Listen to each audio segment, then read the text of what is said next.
Welcome to the bird media. నేను మీ పవన్ కృష్ణమూర్తి.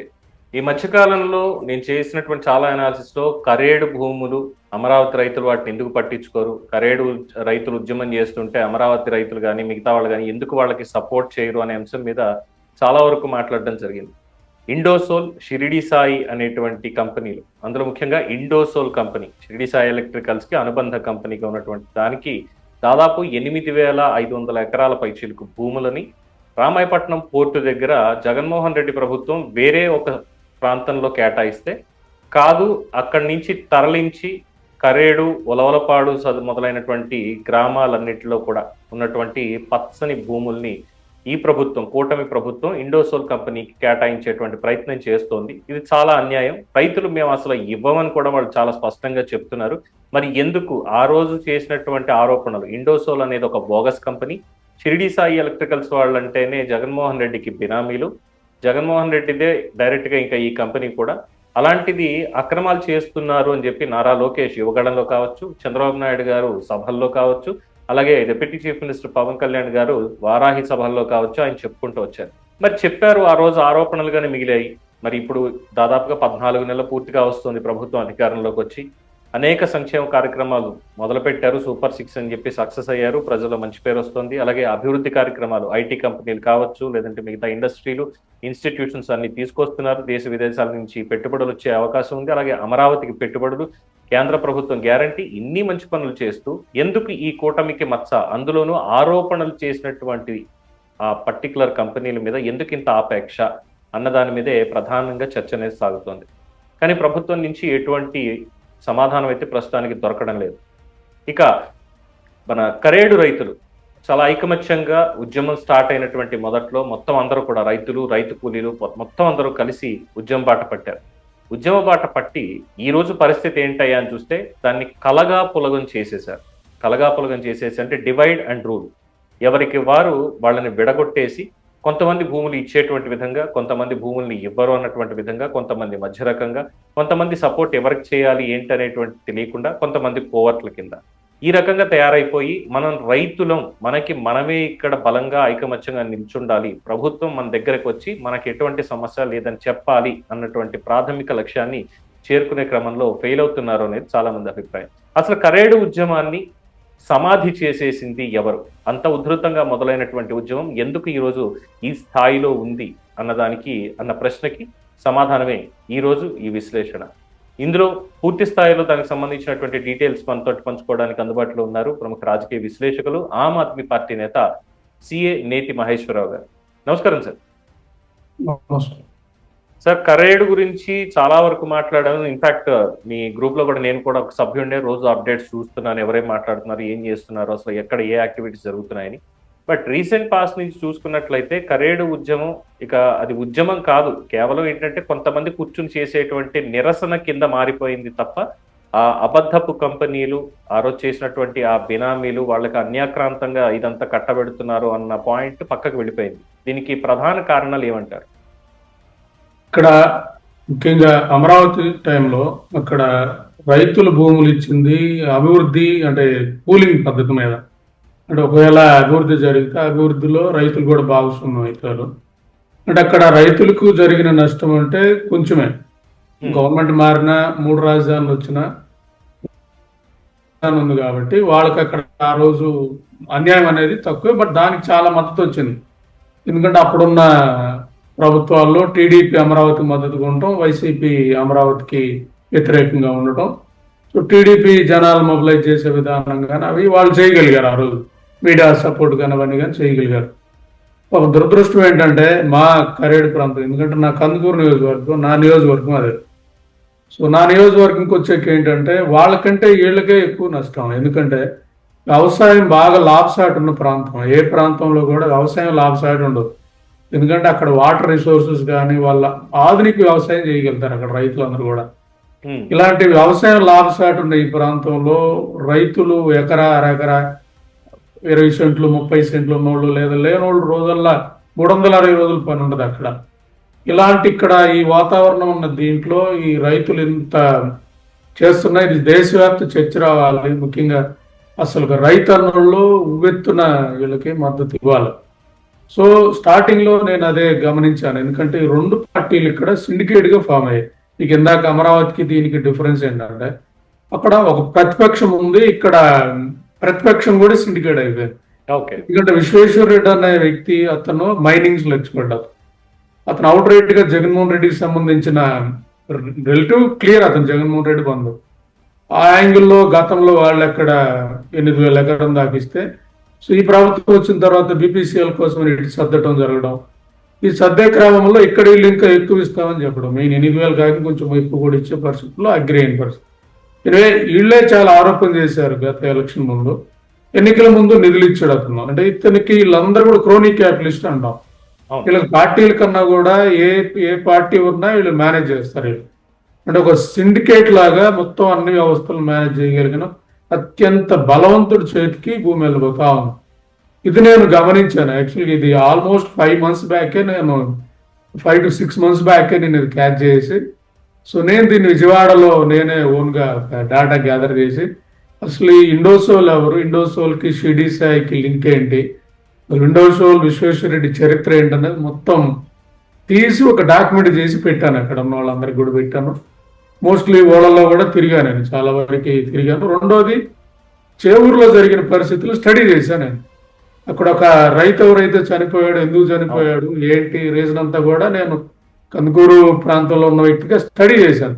నాకు అర్థమైంది ఇక్కడ ఒక సిండికేట్ పనిచేస్తా ఉంది. ఈ సిండికేట్ని, ఎందుకంటే ఆ రైతు చెప్పింది కూడా గత ప్రభుత్వంలో న్యాయం జరగలేదని ఈ ప్రభుత్వానికి మద్దతు ఇచ్చి, ఈ ప్రభుత్వంలో కూడా న్యాయం జరగదని ఉరేసుకొని చచ్చిపోతూ ఒక మాట చెప్పాడు. ఫ్రెండ్స్, నేను వీళ్ళతో పోరాడలేకపోతున్నాను, ఈ సిండికేట్ అన్న భాష వచ్చింది అక్కడ. అంటే రెండు ప్రభుత్వాలు కూడా విశ్వేశ్వర రెడ్డి అన్న వ్యక్తికి పనిచేస్తున్నాయి, అధికారులు పనిచేస్తున్నారు, నేను ఏం చేయలేకపోతున్నాను అన్న నిస్సహాయత రైతులు కనపడింది. ఒక అడ్డంగా కాబట్టి కొద్దిగా ఎస్టిమేట్ చేయగలను. ఇది ఒక ప్రమాదకరమైన గేమ్ ఆడుతున్నారు, దీన్ని ఎదుర్కోవాలని నేను కొంత డేటా రెడీ చేసి ప్రిలిమినరీ వర్క్ చేశాను. అక్కడ ఆల్రెడీ కొంతమంది లోకల్ వాళ్ళు ఉన్నా కానీ వాళ్ళలో తిరిగి డేటా ఎక్స్ప్లెయిన్ చేసి చెప్పగలిగాను. మీరు పార్టీలు వదలగలిగితేనే మీ భూములు ఉంటాయి, లేకపోతే మీ భూములు పోతాయని డే 1 కూడా చెప్పగలిగాం. అంటే టీడీపీ అయినా వైసీపీ అయినా ఎవరైనా వీళ్ళంతా సిండికేట్ గా ఫామ్ అయ్యారు. ప్లస్ వీళ్ళకి సపోర్ట్ గా కొన్ని పార్టీలు యాడ్ అయ్యే పరిస్థితి ఉంది. కాబట్టి మీరు దీని నుంచి బయటపడాలంటే అని చెప్పాం. తిరిగాను, ఆల్రెడీ వడ్డే శోభనాథేశ్వరరావు గారిని తీసుకెళ్ళాం, అలా కొరువు వినయన్నను కూడా తీసుకెళ్ళాం. ఎందుకంటే దళితులకి ఇబ్బంది జరుగుతుందని వినయన్న కూడా అమరావతిలో ఏం జరిగిందో అవన్నీ కూడా ఆయన మాట్లాడడం జరిగింది. అలాగే వాళ్ళని విజయవాడ తీసుకురావడం జరిగింది. ఈ పరంపరలో జరుగుతున్న ఈ క్రమంలోనే ఇంకా వాళ్ళు దీనికి పిలుపునివ్వడం, ఏదైతే హైవే దిగ్బంధనాన్ని పిలిపివ్వడం. అసలు నేను పెట్టిన ప్రపోజల్ ముందు హైవే దిగ్బంధనం కాదు, ముందు అసలు జేఏసీ ఫామ్ అవ్వాలి, జేఏసీలో అన్ని సెక్షన్స్ ఉండాలి, అన్ని పార్టీలు ఉండాలి, నోరున్నోళ్ళు ఉండాలి. జేఏసీ పెట్టి టీడీపీ సైడ్ నోరున్నోళ్ళు, నోరు లేని వాళ్ళు పెట్టి వాళ్ళ నోరులోని పెడితే జేఏసీ వన్ సైడ్ వెళ్తుంది. అన్ని గ్రూపులు పెట్టి జేఏసీ ఆఫీస్ పెట్టి దానికి ఒక అకౌంట్ పెట్టి దాన్ని ఫండ్ రైజ్ చేసే విధానంతో పర్ఫెక్ట్గా వెళ్ళి చిన్న చిన్న నిరసన కార్యక్రమాలు ముందు రిప్రజెంటేషన్స్ చేయడం, హైదరాబాద్ కానీ అందరి కూడా ఢిల్లీ కూడా. ఈ రిప్రజెంటేషన్స్ అన్నీ అయిపోయిన తర్వాత అప్పుడు ఎక్స్ట్రీమ్కి వెళ్ళాల్సిన పరిస్థితి ఉందండి. ఏవి లేకుండా దురదృష్టం ఏంటంటే ప్రచారం చెప్పాలండి. ఈ ముఖ్యంగా ఈ రామచంద్ర యాదవ్ అనే వ్యక్తి వాళ్ళకి సంబంధించిన వాళ్ళతో ఈ హైవే దిగ్బంధనం పెడతాం అంటే వీళ్ళకేం తెలియదు. అంటే మనం పోరాడుతున్న యుద్ధం సిండికేట్తో, మనం ఆ సిండికేట్తో పోరాడేటప్పుడు చట్టబద్ధంగా వెళ్ళకపోతే మన ఉద్యమాన్ని నలిపేస్తారన్న ఆలోచన లేకుండా ఎవరు ఏకపక్షంగా ఆ రోజు అనౌన్స్ చేసేయడం, అనౌన్స్ చేసినాక మా పరిధిలో లేకుండా వెళ్ళిపోవడం. అయినా మేము కూడా ఆ రోజు వెళ్ళి మమ్మల్ని కూడా అరెస్ట్ అయిపోయిన పరిస్థితి. ఎప్పుడైతే జనాలు పాపం ఈ భయంతో బయటకు వచ్చేసారు, అప్పుడు ఫస్ట్ రోజు అయితే పార్టీలు లేవు, ఆల్మోస్ట్ టోటల్ కరెంట్ ప్రజలందరూ బయటకు వచ్చారు. ఎప్పుడైతే బయటకు రావటం వాళ్ళు మొదలు పెట్టారో ఇంకా పార్టీ క్రెడిట్ కోసం, ముఖ్యంగా వైసీపీ, ఇదంతా కూడా వైసీపీ కనుసన్నల్లో ఒకవైపు ఏమో భూమి తీసుకుంటుందేమో టీడీపీ, రెండో వైపు వచ్చేకి వైసీపీ తనకు సంబంధించిన పార్టీలు వాళ్ళు ఈ పరంపరలో వాళ్ళు వెళ్ళే ఏకపక్ష నిర్ణయాలు. ఇప్పుడు వరకు అక్కడ ఒక స్ట్రక్చర్ నిర్మాణం లేకుండా వెళ్ళిపోవటం, అలా మొత్తం మీద జరిగిన పరిస్థితి. ఈరోజు బాధ ఏమేస్తుందంటే ఆల్మోస్ట్ భూమి చాలా ప్రక్యూర్ అయ్యింది, అంటే ఇస్తున్నారు, కొంతమంది అయితే 1000 ఎకరం కూడా అయ్యిందని అంటే 4,000లో 1,000 ఎకరం అయిపోయిందంటే నాకు ఆల్రెడీ కరెంట్ ఎక్స్పీరియన్స్ ఉంది. ఉమ్, సో ఇవన్నీ రీజన్ ఏంటంటే సమాచార లోపమే చెప్తున్నాం. మీరు అన్నారు కరేడు ఉద్యమం పడిపోవడానికి రీజన్ ఏంటంటే 2013 భూసేకరణ చట్టం ఇదే మాట్లాడుతున్నాం. అసలు ఆ మోడిఫైడ్ భూసేకరణ చట్టం 2013 లేదు, 2018 ప్రకారం సామాజిక అంశాల పరిశీలన లేదు, 2018 ప్రకారం గ్రామ సభ అనుమతి లేదు. ఇవేవి కూడా కింద లెవెల్కి వెళ్ళలేదు. ఆ తప్పు కూడా నాది కూడా ఉంది. జనరల్ గా కొంతమంది నాయకులతో మనం మింగిల్ అయి చేయగలిగినాను, కానీ కింద రూట్ లెవెల్లో గల్లీకి వెళ్ళి నేను చెప్పలేకపోయాను. అమ్మా ఈ ప్రమాదం ఉందనేది అక్కడికి వెళ్ళి నేను చెప్పలేకపోయే ఈ పనులని వీళ్ళంతా ఎంటర్ అయిపోవడం. మా పార్టీ ఇక్కడ నిర్మాణం ఏం పెద్దగా లేని పరిస్థితుల్లో మనకి అక్కడ టీము హంగామా లేకపోయిన పరిస్థితి. రెండోది క్యాస్ట్ ఈక్వేషన్స్ ప్రారంభంగా కూడా అక్కడ ఎక్కడికక్కడికి విడిపోయింది. రెండు కింద టీడీపీ వైసీపీ బలంగా ఉంది కాబట్టి ఇప్పుడు ప్రత్యామ్నాయ ఛాన్స్ లేని పార్టీ. ఇవన్నీ పరంపరలో మనల్ని అసలు ఆ జేఏసీలోనే వాళ్ళు కన్సిడర్ చేయాలి. అందుగా నేనేం మిస్టేక్ చేయలేదు కదా. అంటే ఇక్కడ టీడీపీ అన్న పేరు తీసుకొచ్చారు కాబట్టి నాకు నిజంగా ఒక చిన్న అనుమానం వస్తుందండి. ఫస్ట్ దాన్ని క్లారిఫై చేసేటువంటి ప్రయత్నం చేద్దాం. అంటే అక్కడ రైతులకు కావచ్చు, ప్రజలకు కావచ్చు తెలియాల్సినటువంటి పని. నారా లోకేష్ యువగళం పాదయాత్ర, చంద్రబాబు నాయుడు గారు ఇందాక ఆల్రెడీ మెన్షన్ చేశాను నేను, వారాహి యాత్ర ఏదైతే ఉందో పవన్ కళ్యాణ్ గారి, జనసేన లెటర్ హెడ్ల మీద ఇండోసోల్ అనేటువంటి కంపెనీ అదొక బోగస్ కంపెనీ అని నారాయణ మనోహర్ గారు, పవన్ కళ్యాణ్ గారు కూడా వారు కూడా స్టేట్మెంట్ ఇచ్చారు. నారా లోకేష్ అయితే ప్రెస్ మీట్లు, నేషనల్ లెవెల్ ప్రెస్ మీట్లు పెట్టి మరి యువగళం పాదయాత్రలో ఇండోసోల్ అనేటువంటి ఒక బోగస్ కంపెనీ అని చెప్పారు. అంతా అయిపోయింది. అంటే ఇప్పుడు తెలుగుదేశం పార్టీ వాళ్ళు ఎవరైతే అక్కడికి ఇన్కల్కేట్ అయ్యి వచ్చి వాళ్ళు మెర్జ్ అయ్యి ఇదంతా చేశారు, భూములు ఇప్పిస్తున్నారు అంటున్నారో, తెలుగుదేశం పార్టీ వాళ్ళకి తెలియదంటారా? మనమే దీన్ని అబద్ధం అని చెప్పి ఇక్కడ ఉన్నటువంటి ఓట్లు కావచ్చు, లేదు అంటే ఇక్కడ ఉన్నటువంటి ఈ ప్రాంతంలో మనకు ఉన్నటువంటి పలుకుబడి కావచ్చు, ఇవన్నీ పోతాయి, అబద్ధం అని చెప్పిన దాన్ని మళ్ళీ మన వాళ్ళకి నిజమని ఎలా ప్రూవ్ చేయాలి అన్న కామన్ సెన్స్ అనేది వాళ్ళకు ఉండదా? ఎందుకంటే జగన్మోహన్ రెడ్డిని ఓడించాలి అంటే అక్కడ కూడా వైసీపీ వాళ్ళు ఉన్నారు కాబట్టి వాళ్ళకి కౌంటర్ ఇవ్వాలి అంటే ఇదిగో వాళ్ళ కంపెనీ కాబట్టి భూములు ఇక్కడిలాగా అని చెప్పి వీళ్ళు ఎలా చెప్పుకోగలుగుతారు? సో ఇదే ఇక్కడ రాష్ట్రంలో మా అందరికి కూడా భయపెట్టే అంశం ఏంటంటే మీడియా గ్రూపులు రెండుగా విడిపోయినప్పుడు ఏంటంటే మీడియాలో ఏం చెప్తే అదే బయటికి ప్రజలకు తెలిసే పరిస్థితి ఉంది. ఇక్కడ ఇదే మనం ఏం చేసినా మన మీడియా మనల్ని కవర్ చేస్తుంది. అంటే మీకు మొన్న చూసా ఒక ఛానల్ పేరు చెప్పకూడదు, వాళ్ళు అదే కరేడు అది అమరావతి ఉద్యమంలో సాష్టాంగ నమస్కారం చేశాడు ఆయన. అదే మన ప్రకాశం జిల్లా తాలూకు వచ్చేకి దాన్ని అభివృద్ధి కోణంలో చెప్తున్నాడు. అంటే ఇక్కడ అభివృద్ధికి భూములు ఇవ్వాల్సిన దాంట్లో వీళ్ళంతా చోటమాట నాయకులందరూ వీళ్ళు అడ్డుపడుతున్నారు. అంటే సంకుచిత భావం. అంటే మనకి ఏది ప్యాకేజీ ఏది మాట్లాడాలంటే అట్లా వచ్చే విధానం అక్కడ ఉన్న పరిస్థితుల్లో వాళ్ళకి తెలుసు ఎలాగైనా మనం మేనేజ్ చేయగలుగుతాం. సో యాజ్ ఏ పారిశ్రామికవేత్తలు మేము ఇబ్బంది పెట్టామన్న స్టేట్మెంట్ ఇచ్చాడు లోకేష్ బాబు. సో నేను అంటుంది అసలు అతను పారిశ్రామికవేత్తే కాదంటున్నా నేను. అతను ఒక బినామీ అనేది ₹1,00,000 పెట్టుబడితో వచ్చిన వ్యక్తి. అది ఆయనే అన్నారు కదా. అతని చరిత్ర అంతా చూస్తే ట్రాన్స్ఫార్మర్లు సో ఎంత కొన్నాడు అతను మొత్తం డేటా కూడా ఉంది కదా. అంటే ఒక డేటా ఉండి ఇంత ఆరోపణలు చేసిన వ్యక్తి మీకు డబ్బులు ఇవ్వగానే సాంప్రదాయం అయిపోతాడా? అంటే జనాలు నమ్మేస్తారా చెప్పండి? అంటే నమ్మేస్తారనేది వాళ్ళ ఉద్దేశం. ఎందుకు నాలాంటి వాళ్ళ గొంతు ఎక్కడా లేదు కదా. ఇప్పుడు నాలాంటి వాళ్ళ గొంతు నేను ఏదన్నా మాట్లాడాలంటే ప్రెస్ పెట్టినా కూడా రానప్పుడు మేమేం చేయాలి? యూట్యూబ్లో ఏదన్నా చెప్పాలి. యూట్యూబ్లు కూడా రిపోర్ట్ కొడతారు మాయి. అంటే నేను ఏదన్నా యూట్యూబ్ పెట్టాను అనుకో దాన్ని కూడా రిపోర్ట్ కొట్టి ముందుకెళ్ళని విధానం. అంటే ఒక డేటా బయటకు వెళ్ళనీయకుండా మనం ఏం చేసినా గెలుస్తుందన్న విధంగా వెళ్ళటం అనేది ఒక ఇది. అసలు జగన్మోహన్ రెడ్డి కంపెనీకి లోకేష్ సపోర్ట్ చేయటం అంటేనే దారుణం ఆంధ్రప్రదేశ్లో. ఇంకెందుకంటే ఇంకా రెండో ఎగ్జాంపుల్ ఏం లేదు. ఈ కంపెనీ జగన్మోహన్ రెడ్డి కంపెనీ, దీనికి సపోర్ట్ చేస్తుంది లోకేష్ బాబు డైరెక్ట్ గా. ఈ మధ్యలో ఎమ్మెల్యేలు కూడా లేరు. వాళ్ళు ఎవరైనా కూడా కింద వాళ్ళు ఏం చేయగలుగుతారు? వాళ్ళ స్థాయి ఎంత, వాళ్ళ స్థాయి ఏంటి, ప్రభుత్వం ఏం చెప్తే అది ఫాలో అవ్వాలి. అధికారులైన పాపం ఎవరైనా వాళ్ళు ఫాలో అవ్వాలి. వాళ్ళని మనం ఏం అనలేం కదా. అంటే అవుట్ రైట్ గా ఇద్దరు యువ నాయకులు ఇన్వాల్వ్ అయ్యి ఒక యువ నాయకుడికి సంబంధించిన కంపెనీకి ఇంకో యువ నాయకుడు ఇచ్చే విధానంలో ఎవరు ఎత్తుకుంటారు? ఆ యువ నాయకులు కాదని ఏ మీడియా వస్తుంది? మీరంటే సో డేర్ చేసి రిస్క్ చేసి ఈ చర్చ పెట్టారు కానీ ఎవరు వస్తారు చెప్పండి? దాని మీద చర్చ జరిగి ఈ రెండు కూడా వర్కౌట్ అవుతుంది. నేనే ఇచ్చా ఆయన ఇంద్రప్రస్థ వాటిలో చాలా కంపెనీలు పెట్టి మూసేసిన పరిస్థితి. ఆల్మోస్ట్ దాంట్లో ఉన్న రవికుమార్ కటకమని ఎత్తనం 100 కంపెనీల్లో ఉన్నాడు. ఒక ఎంప్లాయ్ ఒక చిన్న ఏమి స్థాయి లేని 100 కంపెనీలు ఎలా ఉంటాడు? ఆల్మోస్ట్ వీళ్ళంతా బినామీ డైరెక్టర్స్ కింద ఉంటారు కదా. నేనే 5 నెలల క్రితం డేటా ఇచ్చి మీటింగ్ పెట్టి కింద పాంప్లెట్లు కూడా డిస్ట్రిబ్యూట్ చేసి, కాకపోతే నేను చేసింది ఒక స్థాయి వరకు చేయగలిగాను. అంటే ఆ ఊళ్ళో నాయకులు ఒక 20-30 మంది ఉన్నారు అనుకో వాళ్ళకి ఇవ్వగలిగాను. కానీ కింద రూట్ లెవెల్కి వెళ్ళి నేను కొన్ని ఊళ్ళు తిరిగాను కానీ అన్ని ఊళ్ళు తిరగలేకపోయాను. బట్ అదే నేను చేస్తుండమ్మా ఈ వ్యవస్థలో అని చెప్పగలిగి అప్పుడు చెప్పగలిగాను, బట్ అది అవ్వలేదు.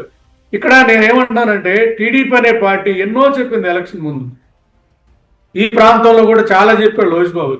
నేను మిమ్మల్ని స్ట్రైట్ అడుగుతా ఉన్నా, అప్పుడు బినామీ కంపెనీ ఇప్పుడు మంచి కంపెనీ ఎలా అయింది అంటే మీకు ముడుపులు వచ్చాయని నేను అడుగుతా ఉన్నా.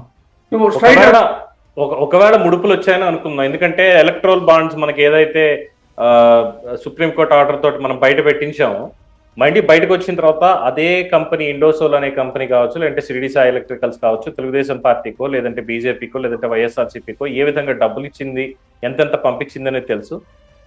దీంట్లో వీళ్ళకి వచ్చినటువంటి లెక్కలు చూస్తే అంటే ఆస్ పర్ ఎలక్ట్రల్ బాండ్స్ చూస్తే ఒక 20 కోట్ల ఎంతో తెలుగుదేశం పార్టీకి, 40 కోట్ల ఎంతో తెలుగుదేశం పార్టీకి ఫండ్ కింద ఎలక్ట్రల్ బాండ్స్ లో ఇచ్చారు అనుకుందాం. ఇక్కడ ఉన్నది 8,500 ఎకరాలు. దాదాపు ఇండోసోల్ కంపెనీ వాళ్ళ పెట్టుబడి పెట్టి చేయాల్సినటువంటిది ఒక 2,000 కోట్లు, 3,000 కోట్లు, 10,000 కోట్లు మనకు తెలియదు. సో దాంట్లో అయ్యేది కేవలం ఒక 100 ఎకరాల్లోనే అయిపోయేటువంటి పరిస్థితి, 100 లేదు మాక్సిమం 500 ఎకరాల్లో అయిపోయేటువంటి పరిస్థితి. ఇలా ఉన్నా కూడా లోకేష్ తన భవిష్యత్తును పణంగా ఇందులో పెట్టగలుగుతాడా? అంటే దీని వెనకాల ఇంకా ఏమైనా శక్తులు ఉన్నాయా? డైరెక్ట్ గా లోకేష్ కాకుండా పైన ఏమైనా ఉన్నాయా? ఇక్కడ ఇతను విశ్వేశ్వర రెడ్డి అనే వ్యక్తి కేంద్రంతో మంచి నెక్సెస్ ఉన్నాడు. అంటే ఇతను గాని అలా మెగా కృష్ణారెడ్డి గాని వీళ్ళంతా అదానితో నెక్సెస్ ఉన్నవాళ్ళు. ఆల్మోస్ట్ వీళ్ళంతా కార్పొరేట్, వీళ్ళంతా కూడా ఆల్మోస్ట్ వీళ్ళు కార్పొరేట్లు కాబట్టి ఒక పొలిటికల్ కార్టల్ అంటాం, సిండికేట్ ఇది. అంటే ఒక కార్పొరేట్ సిండికేట్ ఇది. కార్పొరేట్ సిండికేట్ లో మాకు ఇంకా అనుమానం కలుగుతా ఉంది అంటే ఇక్కడ సోలార్ కాదు. ఎందుకంటే ఒక సోలార్ ప్రాజెక్ట్ కి ఒక 20 లక్షలు ఖర్చు పెట్టి ఎకరా తీసుకుంటే అది వైబుల్ అవ్వదు. ఎందుకంటే అక్కడ 20 లక్షలు పెట్టి మనం ఎకరా కొని దాంట్లో వచ్చే రిటర్న్ కూడా మనకు మ్యాచ్ అవ్వదు కదా. అంటే రెండోది మీరు అన్నట్టు ప్లాంట్ ప్రొడ్యూస్ చేయాలంటే 8,000 ఎకరాల ప్లాంట్ పెట్టే కెపాసిటీ ప్రపంచంలోనే ఎవరికి లేదు. సో అంటే ఒక 200-300 ఎకరాల ప్లాంట్ పెట్టి ప్లేట్లు పెట్టాలన్నా ఇది వైబుల్ కాదు. అంటే ఇక్కడ ఉద్దేశం భూమి అనేది వాల్యుబుల్. అక్కడ ఆ భూమి ఎందుకు వాల్యుబుల్ అంటే రామాయపట్నం పోర్టు, ఇది హైవే, అలాగే బీచ్ కి మధ్యలో ఉన్న ప్రాంతం, పుష్కలంగా వాటర్ ఉన్న ప్రాంతం కాబట్టి ఈ భూమి అంతా డెవలప్ చేస్తే నా లెక్క 1,00,00,00,000 వెళ్ళిపోతారు. 1,00,00,00,000 వెళ్ళే పరిస్థితి ఉన్నప్పుడు ఇప్పుడు 20 లక్షలు తీసుకుందంటే 1 కోటి రూపాయలు చేతులు మారేది. అంటే ఆల్మోస్ట్ 8,000 కోట్ల డీల్ ఇది. చెప్పాలంటే 8,000 కోట్ల చేతులు మారే డీల్ అన్నప్పుడు ఎవరి కమిషన్ వాళ్ళకి మీరు అనుకుంటున్న 40 కోట్లు అనేది అఫీషియల్ గా వచ్చే, అఫీషియల్ కాకుండా ఎలక్షన్స్ కి ఇప్పుడు ఒక ఎలక్షన్ కి 150 కోట్లు ఎమ్మెల్యే ఖర్చు పెట్టాడు. మరి ఎలక్షన్ ఎప్పుడు పెట్లు చూపించేది ₹1,00,00,000 కదా. మిగతా అన్ని ఎలా వస్తున్నాయి? బ్లాక్ మనీయే కదా. సో ఇది ఇంత పెద్ద డీల్లో ఆల్మోస్ట్ అందరినీ మేనేజ్ చేసి, అంటే ఇక్కడ మేనేజ్ చేసే విధానం, ఇక్కడ మొత్తం శత్రువు ఎవరంటే విశ్వేశ్వర రెడ్డి గ్రూపే. వాళ్ళకున్న నెట్వర్క్ తో ఒకవైపు టీడీపీతో పని చేయించుకుంటున్నాడు, రెండోది వైసీపీకి ఉన్న నెట్వర్క్ తో చజ్జల రామకృష్ణారెడ్డి లేదా వాళ్ళ సంబంధించిన వాళ్ళు అక్కడ జేఏసీలు పెట్టగలిగి వాళ్ళతో ఉద్యమం చేస్తున్నట్టే ఉంటది. కానీ ఉద్యమం ముందుకెళ్ళదు, ఉద్యమం చేస్తున్నట్టే ఉంటది, ఉద్యమం ముందుకెళ్ళని విధానం ఉంటది. అలాగే మిగతా వాళ్ళు కూడా వెళ్ళంతే. ఎక్కడెక్కడ ఎవరెవరిని మేనేజ్ చేయొచ్చు, మీడియాని ఎవ్రీథింగ్ మేనేజ్ చేసే పరిస్థితుల్లో వాళ్ళు ఉన్నారు కాబట్టి దాన్ని సో మాలాంటి ఒకరారా దాన్ని ఎదుర్కోలేం. బట్ ప్రజల మద్దతుగా ఉండుంటే మేబీ మాలాంటి వాళ్ళ దాంట్లో కానీ ఉండుంటే కన్సిడరేషన్ తీసుకుని ఉంటే ఈరోజు హైవే దిగ్బంధన అవసరమా లేదా, ముందు నిర్మాణం చేయాలి, ఇది చేయాలి, వంట వార్పు కార్యక్రమం తెలంగాణ ఉద్యమం లాగా అలాగే ఇవన్నీ ఒక పరంపర నడిపించేసి ఉద్యమాన్ని ఒక ఫేజ్ వైజ్ తీసుకెళ్లి దేశానికి ఇంత వ్యవసాయం తాలూకు భూమి ప్రాంతాన్ని సిండికేట్, పొలిటికల్ సిండికేట్ అంటే పొలిటికల్ కార్టల్ కన్నా కూడా చెప్పాలంటే రాజకీయంగా ఇన్వాల్వ్ అయిన క్రోనీ క్యాపిటలిస్టులు కొట్టేస్తున్నారని దేశవ్యాప్త చర్చ అయితే వచ్చేది. సో అదే మేము అరవింద్ కేజ్రీవాల్ కానీ లేదా నేషనల్ గా ఉన్న జాతీయ నాయకులందరూ, జాతీయ అనలిస్టులు కానీ, జాతీయ తాలూకు రైతు నాయకులు కానీ ఇవన్నీ చేయాలన్నప్పుడు స్కెచ్ చేసుకొని వెళ్లాల్సిన విధానంలో దురదృష్టం అలా వెళ్ళిపోవడం, దాంతో అవగాహనలో ఇప్పటికీ వాళ్ళు భూమి పోలేదు, ఉద్యమం చేస్తా ఉన్నాం, ఉద్యమం జరుగుతూ ఉందంటే ఆల్మోస్ట్ వాళ్ళ పని వాళ్ళు చేసుకొని భూసేకరణ ప్రక్రియ మొదలైందంటే ఇంకేం చేయగలుగుతాం? అంటే నేను అంటుంది అసలు భూసేకరణ ప్రక్రియ మొదలే అవ్వకూడదు. ఎందుకంటే గ్రామ సభ మొత్తం రిజెక్ట్ చేస్తే మేము మా గ్రామ సభలో క్లియర్గా చెప్పేసినప్పుడు మీరు దాన్ని రిజెక్ట్ చేయాల్సిన వర్షంలో భూసేకరణ ప్రక్రియ అయిపోయింది, మనీ వేసాం అన్న విధానం వెళ్ళిపోయిందంటే అక్కడ మనం అర్థం చేసుకోవాల్సిన పరిస్థితి ఏంటంటే బాధాకరం. ఇప్పుడు ఆ భూసేకరణ ప్రక్రియ అంటే ఇనిషియేట్ అయిపోయిన తర్వాత ఇప్పుడు వీళ్ళు లేదన్నా మొన్న కోర్టులో కేసు వేసారు 180 ఎంతో. దేని మీద? దేవాదాయ భూములు భూసేకరణలో ఉన్నాయని. ఏం చేస్తుంది ప్రభుత్వం? దేవాదాయ భూములు ఎలిమినేట్ చేస్తానని చెప్తుంది. ఈ దేవాదాయ భూములు మేము తీసుకుంటున్నాం, వదిలేస్తాం అంటాడు. ఆ దేవాదాయ భూములు 200 ఎకరాలు వదిలేస్తారు. బట్ ఆ జీవోని ఛాలెంజ్ చేయలేరు కదా, ఆ కేసుని ఆపలేరు కదా.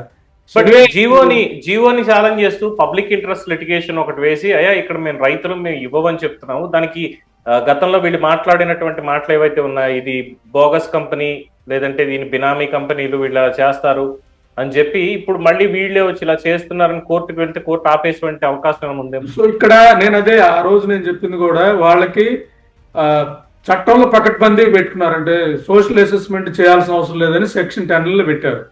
గ్రామ సభ అనుమతి అవసరం లేదనేది వాళ్ళే పెట్టుకున్నారు 2018లో.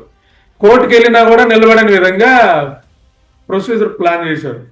దీన్ని ఎదుర్కోవాలన్నప్పుడు ఏంటంటే ఒక 10 బ్రెయిన్ కూర్చొని బ్రెయిన్ స్టోన్ చేసి ఒక 10 మంది లాయర్లు తీసుకోవాలి. ఈ 10 మంది లాయర్లు తీసుకోవాల్సిన దీంట్లో మళ్ళీ కొంతమంది లాయర్లతో వెళ్ళిపోయి ఏకపక్షంగా వన్ సైడ్, ముఖ్యంగా చెప్పాలంటే ఈ పార్టీలు ఈ క్రెడిట్ అంతా నాదే అన్న కోణంలో వైసీపీ ఒకటి, దాని అనుబంధ పార్టీలు వీళ్ళంతా చెప్పాలంటే ఆ గొంతు కోసారు మా రైతుల తాలూకా వలసలు. నేను నెల నుంచి పిల్లేస్తాను ఆ జడాశివన్ కుమార్తో, నాకు 5-6 అప్లికేషన్స్ ఇవ్వండి, రెస్పాండ్ అవట్లే.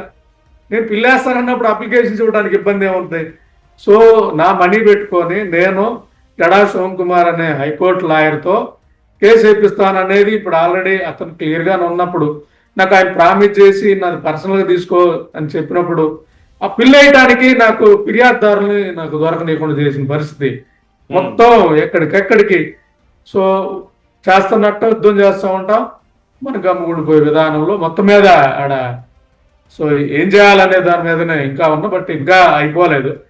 బట్ ఆఖరాస్త్రం కూడా మొన్న అయితే చంద్రబాబు నాయుడు గారికి లెటర్ రాశాను, మీరు కానీ ఇలా అడ్డగోలుగా విశ్వేశ్వరరెడ్డి అన్న వ్యక్తికి కానీ భూమి ఇస్తే, నామ్స్ వైలేట్ చేసి ఇవన్నీ వెళ్తే ఏషియన్ డెవలప్మెంట్ బ్యాంక్ అమరావతికి లోన్ ఇవ్వబోతోంది. ఏషియన్ డెవలప్మెంట్ బ్యాంక్ కానీ ఇది కానీ మేము సమాచారం తెలియజేయగలిగితే మొత్తం రాష్ట్రానికి వచ్చే ప్రాజెక్ట్స్ తాలూకు లోన్లన్నీ కూడా ఆగిపోతాయి. దీంతో రాష్ట్ర భవిష్యత్తుని పణంగా పెట్టి ఎవడో విశ్వేశ్వరరెడ్డికి ఇవ్వాల్సిన అవసరం మీకు లేదన్న విధంగా ఆయనకి లెటర్ రాసాం, పెట్టాం. ఆ పరంపరలో ఇంకా లాస్ట్గా వర్కౌట్ చేసే పరిస్థితి ఉంది కాబట్టి చూద్దాం. ఇంకా యుద్ధం అయితే ఇంకా అవ్వలేదు, మొదలైతే పెట్టిన పరిస్థితుల్లో చూస్తున్నాం. రేపు కొంతమంది 29న ఇక్కడ 6న విజయవాడ కొంతమంది వస్తున్నారు జడాశివన్ కుమార్ గారిని కలవడానికి. బట్ ఫైట్ చేస్తాం, ఇంకా డేలా పడాల్సిన అవసరం అయితే ఉండదు. కొంత రీవర్క్ కూడా చేసే ప్లాన్ చేస్తున్నాం. ఎందుకంటే కందుకూరు ప్రాంతం మొత్తాన్ని ఇవ్వబోతున్నారు. మేమనేది కరేడు ఒక్కటే కాదు, మాలకొండ దగ్గర జిందాల్కి ఇవ్వబోతున్నారు, అలాగే మన్నేరు వాగు పక్కన తీసుకునే పరిస్థితులు ఉన్నాయి. కందుకూరు మొత్తం కబ్జా ఉందన్న పరిస్థితుల్లో మేము కందుకూరు పరిరక్షణ కమిటీ అనేది ప్లాన్ చేసి దాని ద్వారా ఇంకా మళ్ళీ ఉద్యమాన్ని రివైవ్ చేయాలి, దీన్ని రూట్ లెవెల్ తీసుకెళ్ళాలి, ఒక పకడ్బందీగా స్ట్రక్చర్గా చేయాలనేది చేస్తున్నాం. దాని మీద చర్చలు జరుగుతూ ఉన్నాయి. ఇంకా ప్రభుత్వానికి ఇదే చెప్తున్నా, మీరు ఎన్ని ఎత్తులేసి ఎంత నాలాంటి వాళ్ళని బయట పెట్టి పక్కన పెట్టి, అలాగే ప్రతిపక్షం మీరు కలిసి పనిచేసిన ఆల్టర్నేటివ్ అనేది మేమే కందుకూరులో కనబడతాం కాబట్టి అవేలో మేము చేస్తాం.